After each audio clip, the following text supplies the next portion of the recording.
L'attrait de la télévision en direct réside dans son caractère imprévisible. Tout peut arriver, et quand cela arrive, c'est gravé à jamais dans les annales de l'histoire du divertissement. C'est tellement bon. Les émissions de fin de soirée, de l'époque de Joan Rivers à James Corden, nous ont offert une abondance de moments inoubliables. Vous avez un vinyle, et je commence à raconter comment mon père a enlevé son pantalon, et vous, assis là, vous vous êtes demandé, serait-il dans le placard? Kevin a-t-il vraiment fait une interview préalable? Ils ont non seulement amusé le public du monde entier, mais ont aussi parfois laissé les téléspectateurs dans l'incrédulité. C'est toi? Oui, Johan, c'est moi ici. Ouais, c'est à ça que je ressemble normalement. Je ne peux malheureusement pas porter de costume pour Halloween. Cette vidéo retrace certains de ces cas où des célébrités ont laissé des traces indélébiles à la télévision en direct, mettant en valeur des moments allant de l'amusant et réconfortant au choquant et stimulant. Le glamour et la stratégie de Madonna, sa stratégie derrière les flirts. Madonna, souvent saluée comme la reine de la pop, est bien plus qu'une simple icône musicale. Cette chanson est donc en fait le fruit d'un processus. C'était un peu un processus de réflexion sur la façon dont j'allais intégrer cela à l'histoire de Dick Tracy et, vous savez, au voguing. Et ça m'a pris plus d'une minute. C'est une maestro de la présentation de soi et de l'image de marque personnelle. Stratégique. Dans l'univers en expansion des célébrités, très peu ont réussi à se réinventer en permanence, à rester pertinentes à travers les différentes époques, comme Madonna l'a fait. L'art est important dans nos vies. Je ne pense pas que les gens insistent suffisamment là-dessus. Je suis vraiment inspiré par James Baldwin, l'écrivain. Son mélange alléchant de talent, de controverse et d'imprévisibilité a fait d'elle un pilier des conversations sur la culture pop, en particulier dans les années 90. Un de ces épisodes d'autopromotion stratégique a eu lieu le 9 juin 1987, lors de ses débuts au Tonight Show avec Johnny Carson. Ce n'était pas une apparition ordinaire. Pour une star de la stature de Madonna, beaucoup auraient même pu s'attendre à une interview ordinaire, à quelques discussions sur la musique, peut-être à une performance, puis aux adieux habituels. Mais Madonna, toujours aussi stratège, avait d'autres plans. Dès le début, il était évident qu'elle n'était pas là uniquement pour se livrer à des plaisanteries informelles. Madonna a flirté sans gêne avec Carson, une tactique qui allait au-delà d'une simple interaction ludique. Ce n'était pas juste du flirt pour le plaisir. C'était un geste calculé, destiné à captiver le public à la maison. Chaque geste, chaque mot, chaque rire semblait délibéré. S'assurer que le téléspectateur soit enfermé dans la performance de tout cela. C'était de l'or pour la télévision. Tous les journaux et magazines qui ont suivi ont fait le buzz sur cette démonstration ouverte d'affection et de taquinerie. Les conversations autour de la machine à café le lendemain auraient sans doute tourné autour de son apparition. Mais cette histoire ne s'arrête pas là. Quelques mois plus tard, Madonna entame sa tournée mondiale pour promouvoir l'album Who's That Girl? Sa prestation coquette au Tonight Show a fait ses preuves. Au moment de sa tournée, ses fiançailles avec Carson sont encore fraîches dans les esprits. Cette seule apparition à la télévision renforce son image d'artiste provocatrice qui n'a pas peur de repousser les limites et de défier les normes, renforçant son image de matérialiste. Rétrospectivement, l'épisode Carson peut apparaître comme un autre moment excentrique de Madonna, mais il y a du génie là-dedans. Elle ne vend pas seulement de la musique, elle vend une image, une personnalité. Chaque geste qu'elle fait à la télévision ce soir-là est un panneau d'affichage pour sa marque. Elle fait une déclaration d'indépendance, d'autonomisation et surtout de contrôle. Alors que le monde entier la regarde flirter, derrière ses yeux espiègles se cache une femme d'affaires, parfaitement consciente de sa marque et du récit qu'elle veut créer. De plus, son apparition dans l'émission lui a fourni une publicité inestimable à une époque sans médias sociaux. Eh bien, je suis né avec ce nom. J'ai été nommé d'après ma mère, et je suppose que lorsque j'ai commencé à faire des disques, Madonna's icône me semblait trop longue et compliquée. Aujourd'hui, un tweet ou un post Instagram peut créer une conversation mondiale. Mais dans les années 1980, la télévision et les journaux étaient les principaux médias. En s'assurant qu'elle était le sujet de conversation de la ville, après son apparition avec Carson, Madonna a effectivement créé un moment viral, des décennies avant que le fait de devenir viral ne devienne un phénomène reconnu. L'escapade coquette de Madonna dans The Tonight Show n'était pas seulement une pop star qui s'amusait un peu.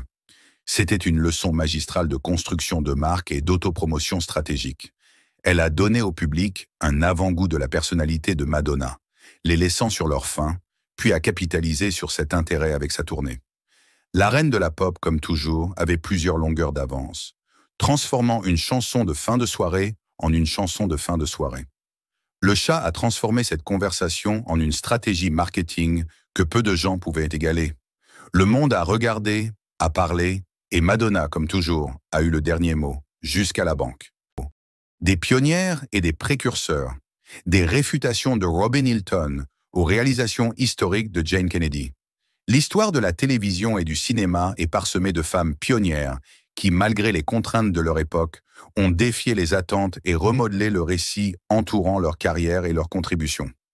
Robin Hilton et Jane Kennedy sont des exemples brillants de ces pionnières, chacune à sa manière défiant les normes de son époque, laissant une marque indélébile sur l'industrie du divertissement. Robin Hilton, peut-être mieux connu pour son rôle dans Blazing Saddles, était souvent cataloguée en raison de sa beauté blonde. À une époque où l'apparence physique dictait souvent la profondeur et le type de rôle que les actrices recevaient, Hilton était confronté à un défi typique, étant considéré comme un simple joli visage. Mais Hilton était plus que son personnage de bombe blonde. Tout au long de sa carrière, elle s'est constamment opposée aux rôles limités et aux attentes qui lui étaient imposées. Bien que les rôles qu'elle a reçus soient souvent stéréotypés, les performances de Hilton ont imprégné ses personnages de nuances, ajoutant des couches qui n'auraient peut-être pas été présentes dans le scénario. En dehors de l'écran, elle a utilisé les interviews et les apparitions publiques pour affirmer son intelligence et sa personnalité aux multiples facettes, repoussant les perceptions superficielles qui la tourmentaient, parfois. Les efforts subtils et continus de Hilton pour remettre en question et élargir son image ont ouvert la voie à d'autres actrices pour sortir de leur moule.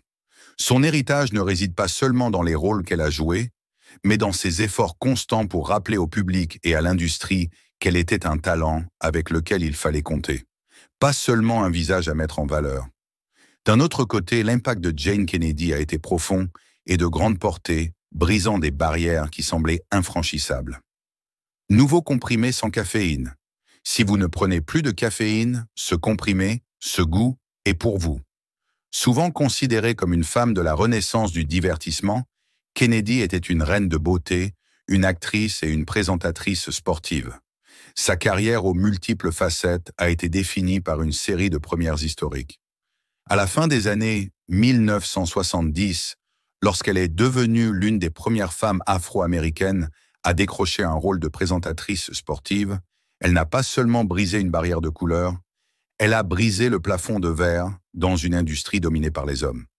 La présence de Kennedy dans la NFL aujourd'hui était révolutionnaire, non seulement pour le monde du journalisme sportif, mais pour l'industrie du divertissement au sens large.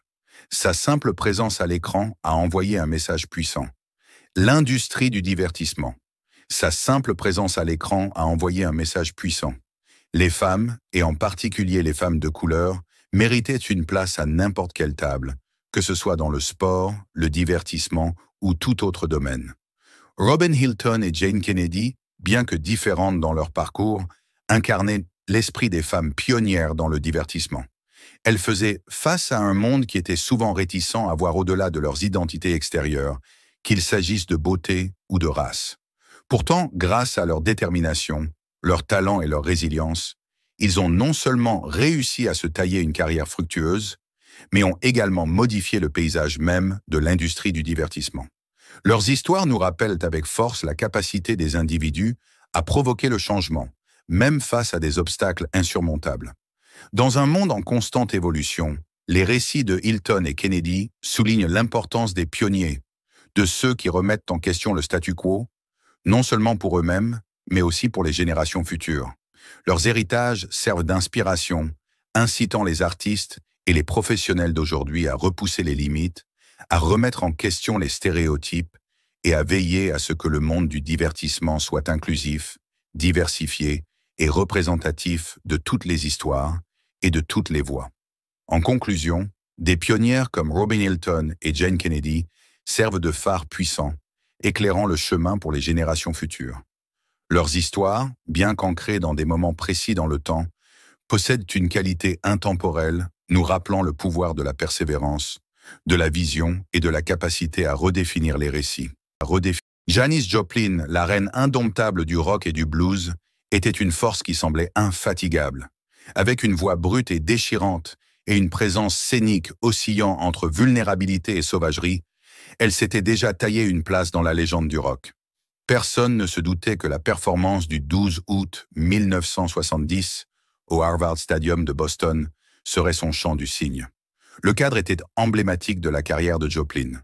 Un lieu quelque peu inhabituel, débordant d'énergie inébranlable.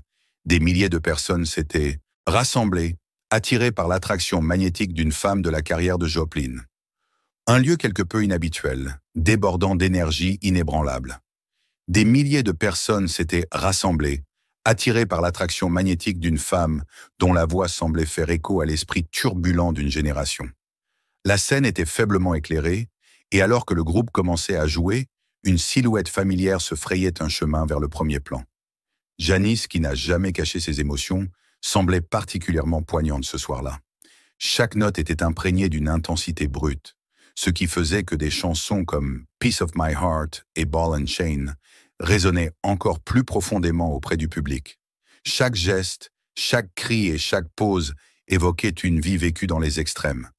Son interprétation de « Summertime », d'une beauté envoûtante, semblait presque prophétique, entraînant le public dans son monde de passion et de douleur. Entre les sets, les interactions de Janis avec le public mettaient en valeur son humour enjoué et souvent autocritique. Cependant, ce soir-là, il y avait une couche supplémentaire de gravité. Ses mots, toujours sincères, faisaient allusion aux luttes intérieures auxquelles elle se battait. Bien qu'elle n'ait pas fait directement allusion à ses démons personnels, les pauses poignantes, les sourires persistants et les regards émouvants dans la foule transmettaient un sentiment de mélancolie. Le point culminant de la soirée a été son interprétation de Me and Bobby McGee. Écrite par Chris Christopherson, la chanson n'était pas encore sortie, mais son récit d'amour et de perte, de liberté et de désir, semblait être un miroir de l'âme de Janis. Tandis qu'elle chantait les paroles « Freedom's just another word for nothing left to lose », elle avait l'impression de partager une épiphanie profondément personnelle. À la fin de la chanson, la foule était en transe, absorbée par l'émotion brute que Joplin dégageait. Rétrospectivement, la dernière prestation de Janis Joplin était une symphonie douce amère de sa vie. Non, je n'ai pas dit que je pouvais me regarder. On se sent juste soi-même. C'est comme quand on fait l'amour avec quelqu'un. Elle incarnait la dualité de son existence. L'abandon sauvage juxtaposé à une âme vulnérable et en quête de soi. Bien qu'elle ait quitté le monde trop tôt, elle a laissé derrière elle une marque indélébile, gravée à jamais dans les annales de l'histoire de la musique. Le dernier salut de Janis Joplin n'était pas seulement la conclusion d'un concert. Ce fut un adieu poignant de la part d'une femme qui, au cours de son bref passage sur Terre, avait touché d'innombrables âmes avec son mélange unique de talent brut, d'authenticité et de vulnérabilité. Bien que la tragédie ait frappé peu de temps après, les souvenirs de cette nuit au stade de Harvard restent un témoignage de la flamme éternelle de son esprit. Des moments intrigants avec Adrienne Barbeau et Donna Summer, des dons inhabituels aux stéréotypes de genre qui défient les règles, les annales de l'histoire du divertissement ont eu leur lot de personnalités intrigantes et de moments révolutionnaires. Adrienne Barbeau et Donna Summer en sont deux, qui ont toutes deux brisé les idées reçues et laissé une trace durable dans leurs domaines respectifs. Leur parcours était différent, mais toutes deux ont eu des moments où elles ont remis en question le statu quo, défié les attentes liées au genre et ajouté une touche d'inattendu à leur personnalité publique. Adrienne Barbeau, avec sa voix sensuelle et son talent indéniable, You Can, est devenue célèbre dans la sitcom des années 1970, Maude, dans laquelle elle jouait la fille du personnage de Béa Arthur. Cependant, ce n'est pas seulement son talent à l'écran qui a laissé une trace. Hors écran, Barbeau s'est souvent retrouvée en désaccord avec les stéréotypes hollywoodiens traditionnels. J'ai participé à quelques jeux télévisés, mais c'est à peu près tout. Vous savez, nous faisons une pause en mars, et ensuite j'aimerais peut-être faire quelque chose. Un de ces exemples est celui où elle a refusé l'idée d'être dépeinte comme un simple sex symbol. Eh bien, j'ai passé tous mes étés à Fresno dans la vallée centrale, parce que mes grands-parents avaient une ferme viticole là-bas, et nous avons été envoyés à la ferme viticole. Mais ma mère s'est installée à San José en 1957 et mes parents ont divorcé. Je suis né à Sacramento. J'ai donc vécu en Californie jusqu'à mes 19 ans. Choisir des rôles qui mettaient en valeur ses prouesses d'actrice plutôt que de simples aspects esthétiques. Malgré la tendance de l'industrie à la typologie, Barbeau a veillé à ce que ses choix d'actrice transcendent les simples apparences. C'est étrange, Johnny, parce que petit ami est un mot très étrange. Je veux dire, je ne m'identifie pas beaucoup à ça. Petit ami semble être quelque chose de jeune, ou quelque chose comme ça. Et j'avais l'habitude de dire l'homme que je vois, et c'est très étrange. Qu'est-ce que tu vas dire? Cependant, un moment particulièrement intrigant dans la vie de Barbeau fut celui où elle reçut un cadeau plutôt inhabituel, un serpent vivant. Le cadeau destiné à être une farce par une autre actrice à l'époque où elle jouait dans les films d'horreur, fut accueilli par Barbeau, faisant preuve de son esprit aventurier. Au lieu de réagir avec peur, Adrian accueillit le serpent, le nomma Cléopâtre, et il devint un compagnon temporaire. Ce geste devint emblématique de son attitude. Face à l'inattendu, acceptez-le et faites-en votre affaire. D'un autre côté, Donna Summer, la reine incontestée du disco, utilisa sa tribune dans le monde de la musique pour mettre en avant les discussions sur la féminité, la sexualité et l'émancipation. Et j'ai décidé de chanter un solo. Et quand j'ai commencé à chanter, j'avais environ 8 ans. Et tout le monde s'est mis à rire parce qu'il pensait « Oh, vous savez, petite fille ». Des chansons comme She Works Hard for the Money sont devenues des hymnes pour les femmes, articulant les luttes et les triomphes de la femme ordinaire dans une société patriarcale. Une autre anecdote moins connue de la vie de Donna était son penchant pour les cadeaux. Donna, connue pour sa générosité, avait un jour offert à une fan un magnifique collier directement de son cou, simplement parce que la fan l'avait complimenté. De tels actes de gentillesse spontanée illustrent la chaleur et la générosité qui caractérisent Donna Summer sur scène et en dehors. Bien que Barbeau et Summer viennent toutes deux de différents horizons du monde du spectacle, leur caractéristique commune est un défi aux normes de genre traditionnelles. Barbeau, par ses choix d'actrice et son acceptation sans peur de l'inhabituel, a régulièrement contré le stéréotype de la demoiselle en détresse. Ses rôles, en particulier dans le genre de l'horreur, la voient souvent comme une protagoniste puissante et indépendante, brisant le moule du personnage féminin passif. Donna Summer, avec sa voix puissante et ses mots tout aussi percutants, a toujours défendu l'autonomisation des femmes. Elle a activement participé à la refonte du discours sur la sexualité féminine dans la musique, affirmant que les femmes pouvaient être à la fois sensuelles et autonomes. Sa musique et ses interviews ont constamment mis en lumière les inégalités entre les sexes et ont appelé à une réévaluation du regard de la société sur les femmes. Si les univers d'Adrienne Barbeau et de Donna Summer peuvent sembler disparates, Thank You a inspiré des générations. Leurs histoires témoignent du pouvoir de l'individualité, de l'importance de remettre en question les récits établis et de la beauté d'accepter l'inattendu. Jeu et activisme. Le jeu Twister avec Zsa Zsa Gabor et la défense des droits des animaux de Doris Day. Le XXe siècle a été témoin d'une myriade de changements culturels et d'innovations, dont beaucoup ont été incarnés par ses sommités. Zsa Zsa Gabor, avec sa personnalité pétillante, et Doris Day, avec son charme mélodieux, sont deux de ces figures qui ont laissé leur empreinte. Alors que l'une est associée à un épisode humoristique autour d'un jeu, l'autre est vénérée pour son plaidoyer incessant en faveur des animaux. La juxtaposition de ces histoires offre un aperçu fascinant des vies aux multiples facettes des icônes hollywoodiennes. Zsa Zsa Gabor, l'actrice hongroise glamour, a eu une vie remplie d'opulence, de mariages multiples et de nombreux moments mémorables à l'écran et hors écran. Je dois dire qu'ils ont mal choisi les personnes qui font des recherches sur le sujet maintenant, parce qu'ils doivent savoir que je suis blonde. L'un de ces épisodes hors écran les plus amusants s'est produit pendant le Tonight Show de Johnny Carson en 1966. Le jeu en question, Twister. Récemment introduit par Rain Geyer, Twister était devenu le buzz de la ville. La mécanique simple du jeu, où les joueurs s'entrelacent sur un tapis avec des cercles colorés, combiné à son potentiel de dénouement humoristique, en a fait un choix populaire pour les fêtes. Lorsque Gabor, vêtu d'une robe de soirée éblouissante, a été présenté au jeu en direct à la télévision, l'hilarité a suivi. Avec son esprit et son extravagance caractéristiques, elle a joué le jeu, créant l'un des moments les plus emblématiques et les plus comiques de l'histoire de la télévision. Cet épisode, en plus d'être un témoignage du sens de l'humour de Gabor, a également mis en évidence la pénétration des tendances de la culture pop dans les médias grand public. En contraste frappant avec le monde ludique des jeux et du divertissement, Doris Day a canalisé son influence vers une cause qui lui tenait à cœur, la défense des droits des animaux. Doris, la star de films comme Pillow Talk et Calamity Jane, n'était pas seulement une voix d'or et une actrice polyvalente. Elle était une fervente défenseur des sans-voix.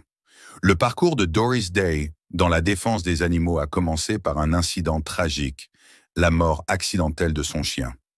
Bonjour, je m'appelle Doris Day et j'aimerais vous présenter deux de mes meilleurs amis. Cet événement a déclenché un engagement à vie pour assurer le bien-être des animaux. Dans les années 1970, elle était devenue un modèle pour les droits des animaux, établissant un précédent pour les célébrités utilisant leur plateforme pour s'engager. Ses efforts ne se limitaient pas à un simple plaidoyer. Day a créé la Doris Day Animal Foundation, qui visait à sauver et à protéger les animaux. La mission de l'organisation, bien que vaste, était centrée sur un principe simple. Chaque animal mérite un foyer aimant. C'était un sentiment que Day a incarné tout au long de sa vie. Sa maison de Beverly Hills était souvent décrite comme un sanctuaire informel, un havre pour les animaux errants qu'elle secourait personnellement. Bien que le jeu Twister de Gabor et la défense des droits des animaux de Day puissent sembler à des années-lumière l'un de l'autre, ils soulignent tous deux les changements culturels plus larges de leur époque. L'épisode Twister de Gabor mettait en lumière les années 60, l'importance croissante accordée aux loisirs et l'émergence de nouvelles formes de divertissement qui célébraient la spontanéité et le plaisir. Il reflétait une société en transition, de plus en plus ouverte et expérimentale. D'un autre côté, l'activisme de Day était révélateur de la prise de conscience croissante des problèmes sociaux et environnementaux dans la seconde moitié du XXe siècle.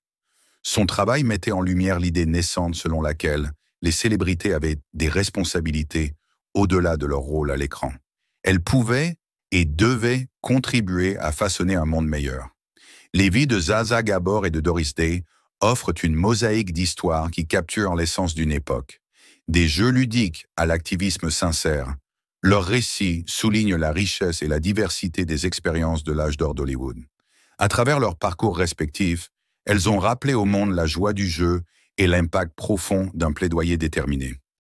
L'énigmatique Elvira est la typification d'Anne-Margaret.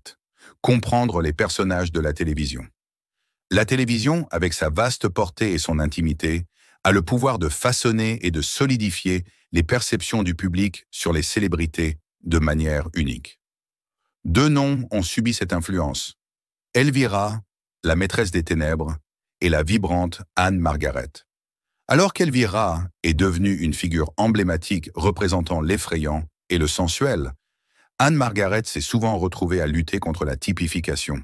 Les deux récits révèlent la complexité de se tailler une place dans le monde de la télévision et les défis de la gestion de son personnage public. Cassandra Peterson, connue dans le monde entier sous le nom d'Elvira, a apporté une touche de mystère séduisant aux écrans de télévision au début des années 90. Avec sa touffe de cheveux noirs de jais, ses yeux perçants et son esprit sarcastique, Elvira est devenue une sensation instantanée. En apparence, elle était une présentatrice de films d'horreur, présentant des films de série B ringards avec une touche d'humour.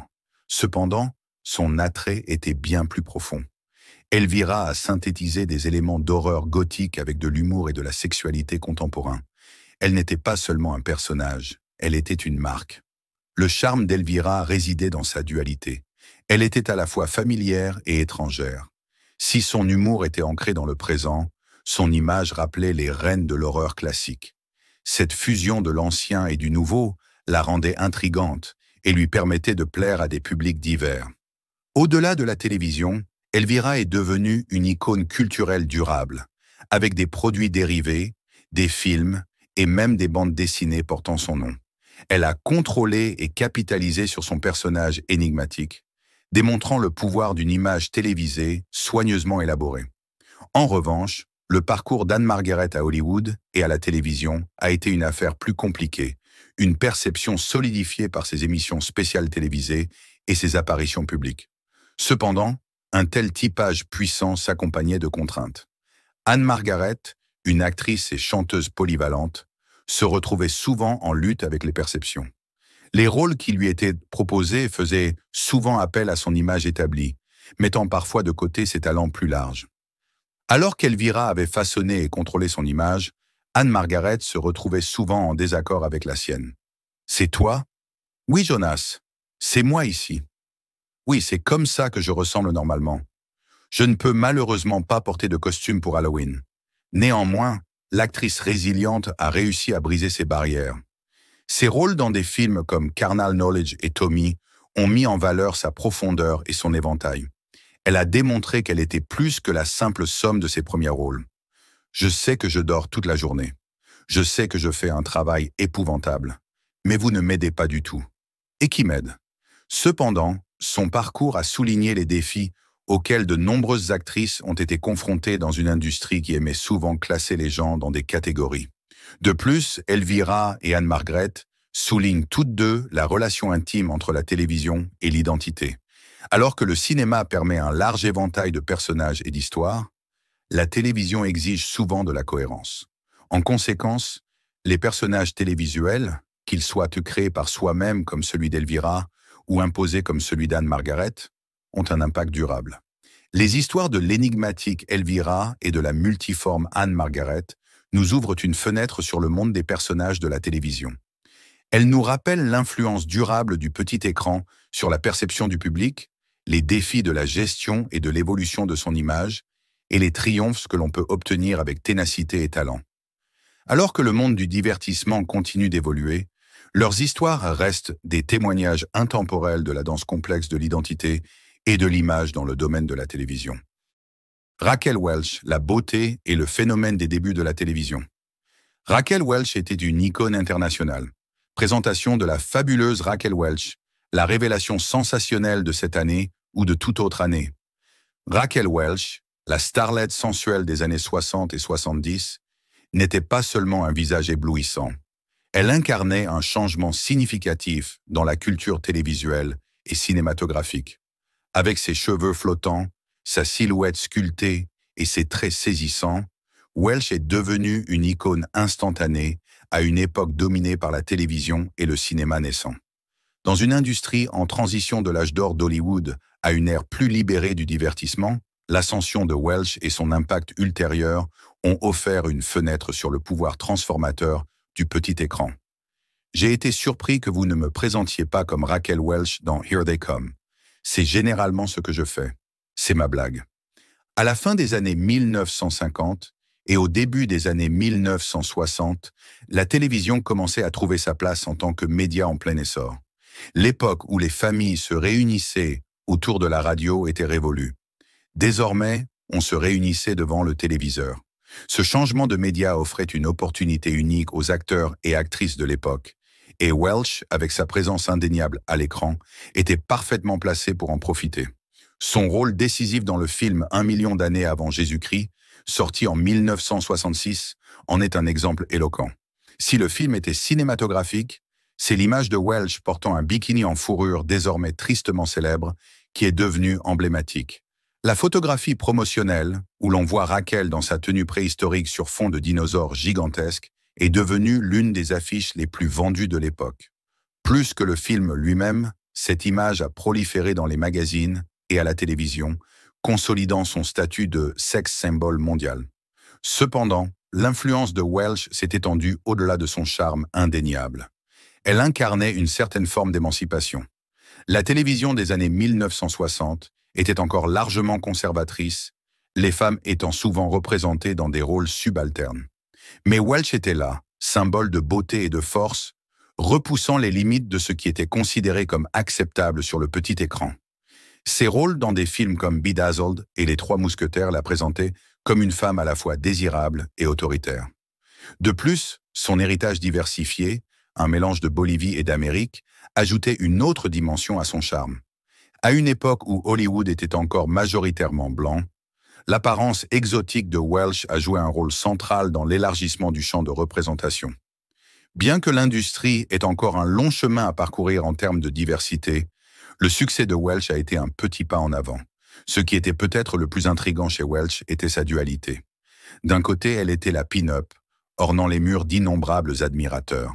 De l'autre, elle était une actrice d'une profondeur considérable, cherchant constamment des rôles qui démontraient sa diversité. Alors que l'industrie essayait souvent de la cataloguer en fonction de son apparence, Welsh a résisté à ses limitations, mettant en valeur sa polyvalence à maintes reprises. Ses apparitions dans des talk-shows et des émissions spéciales télévisées ont encore renforcé son influence. Contrairement à l'environnement contrôlé des plateaux de tournage, ces apparitions télévisées ont offert aux fans un aperçu de la femme derrière le glamour. Les réponses articulées et réfléchies de Welsh, combinées à son charisme indéniable, ont fait d'elle une invitée préférée, lui permettant d'atteindre des foyers à travers l'Amérique et le monde entier. Rétrospectivement, l'impact de Raquel Welch sur les débuts de la télévision et du cinéma était multiforme. Si sa beauté était indéniable et souvent le point focal de l'attention, c'est sa capacité à naviguer dans le paysage du divertissement, en évolution avec grâce, intelligence et force, qui a solidifié son héritage. Elle est devenue l'emblème d'une époque en mutation, reflétant les aspirations, les désirs et les valeurs changeantes d'une génération. Alors que les débuts de la télévision sont entrés dans une ère plus moderne, elle avait en Raquel Welch un visage qui pouvait à la fois captiver et défier les téléspectateurs, et elle l'a fait, remodelant les perceptions de la beauté, du talent et du pouvoir dans une époque prête à changer.